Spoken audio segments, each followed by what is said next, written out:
We get you back now to our coverage of the midterm election. With a shift now in the balance of power in Congress, there could be a number of changes for us here in North Carolina and across the nation.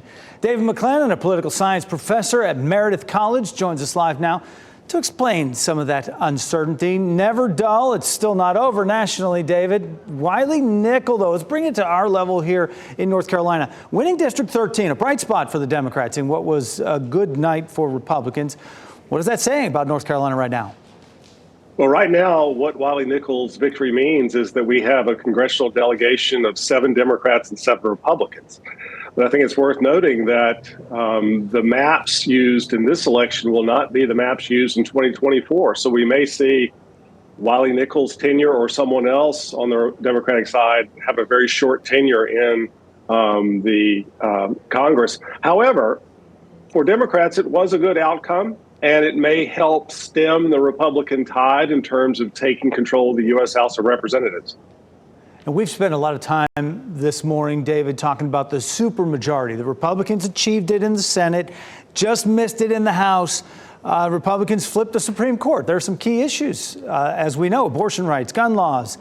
What does it say about that move now in that direction? And Governor Cooper's administration moving forward, it's going to make things tough on him.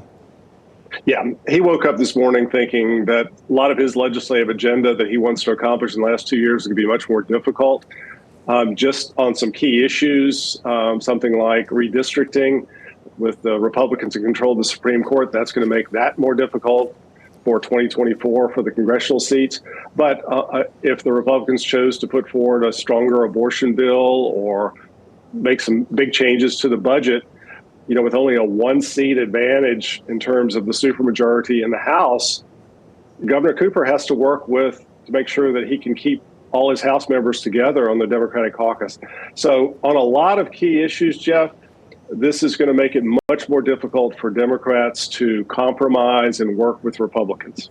How about at the national level? We look at the big picture. What did America tell us by the way they voted last night? You know, flipping the House when you think Congress controls spending, right? So is this a checks and balances of the current, in power administration right now, just to make sure things stay equal?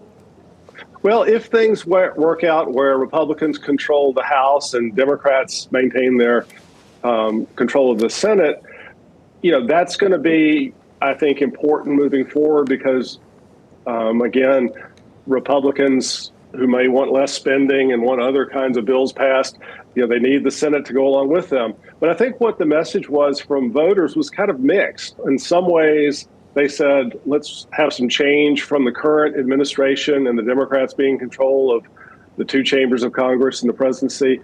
However, the margins are going to be very small if Republicans do, in fact, take the House. We may see only a 222 or 224 members, not the red wave or tidal wave that we had anticipated, which would have been a mandate for Republicans to govern very differently.